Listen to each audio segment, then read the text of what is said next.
Hello. आज हम लोग जियोग्राफी का फर्स्ट लेसन जिसके वैकल्पिक क्वेश्चन हम लोग देखेंगे।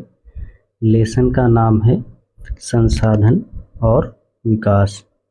संसाधन और विकास, जिसमें से पहला क्वेश्चन आपका है सामान्यतः संसाधनों को कितने भागों में बांटा गया है। इसमें से पहला है प्राकृतिक और दूसरा है मानवीय, यानी इसको दो भागों में बांटा गया है। अगला क्वेश्चन है, कह रहा है भूमि कैसा संसाधन है, तो ये है प्राकृतिक संसाधन।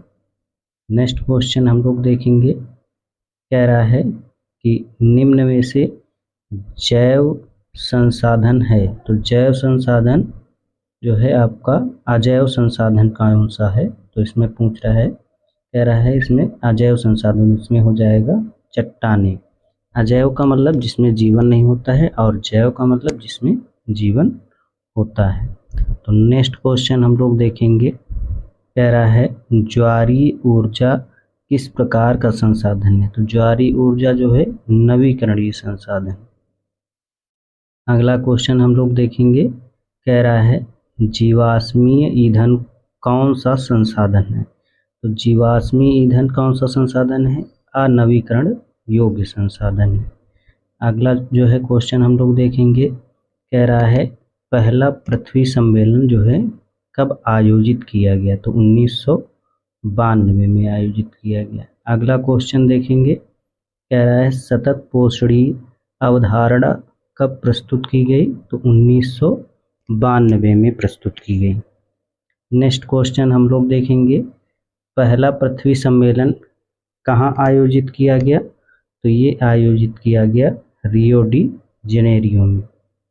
अगला क्वेश्चन हम लोग देखेंगे और ये आपका जो है कथन है, तो कह रहा है कि हमारे पास हर व्यक्ति की आवश्यकता पूर्ति के लिए बहुत कुछ है, लेकिन किसी के लालच की संतुष्टि के लिए नहीं। यह कथन जो है किसने कहा, तो ये कथन कहा है महात्मा गांधी ने।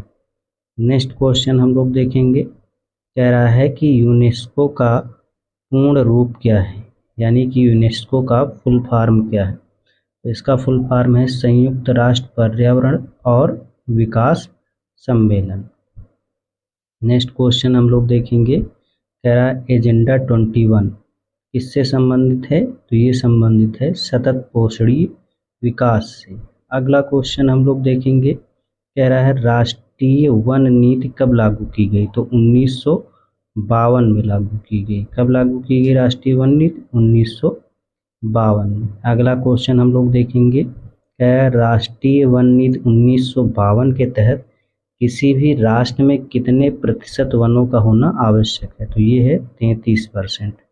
अगला क्वेश्चन हम लोग देखेंगे, कह रहा है कि जलोढ़ मिट्टी, अगला क्वेश्चन हम लोग देखेंगे, कह रहा है जलोढ़ मिट्टी को कितने भागों में बांटा गया है, तो ये बांटा गया है बांगर और खादर में बांटा गया है। तो ये जो है आपका क्या हो जाएगा, बांगर और खादर मिट्टी। फिर आ जाएगा आपका नेक्स्ट क्वेश्चन हम लोग देखेंगे, ये कौन सा था, बांगर और खादर मिट्टी। अगला क्वेश्चन है, कह रहा है किस मिट्टी को रेगर मृदा के नाम से जाना जाता है, कह रहा है किस मिट्टी को रेगर मृदा के नाम से जाना जाता है, तो ये है काली मिट्टी को, इसको रेगर मृदा के नाम से जाना जाता है। अगला क्वेश्चन है, कह रहा है कि पर्वतीय मिट्टी को किस नाम से जाना जाता है, तो ये है लेटेराइट मिट्टी। पर्वतीय मिट्टी को किस नाम से जाना जाएगा, लेटेराइट मिट्टी। अगला क्वेश्चन हम लोग देखेंगे, कह रहा है लाल तथा पीली मिट्टी पाई जाती है, तो मालवा के पठार में। कहाँ पाई जाती है, मालवा के पठार में। नेक्स्ट क्वेश्चन है, कह रहा है किस राज्य में काली मिट्टी पाई जाती है, तो यहाँ पर जो है गुजरात, महाराष्ट्र और मध्य प्रदेश, इन 3 राज्यों में काली मिट्टी पाई जाती है, जो कि कपास के लिए जो है अधिक महत्वपूर्ण है। अगला क्वेश्चन है, कह रहा है लौह अयस्क किस प्रकार का संसाधन है, तो लौह अयस्क जो है आपका किस प्रकार का संसाधन है, अनवीकरण संसाधन है, यानी कि इसको आप दोबारा प्रयोग नहीं कर सकते हो। और नवीकरण संसाधन कौन से कहलाएंगे, जिनका प्रयोग आप कर सकते हो दोबारा।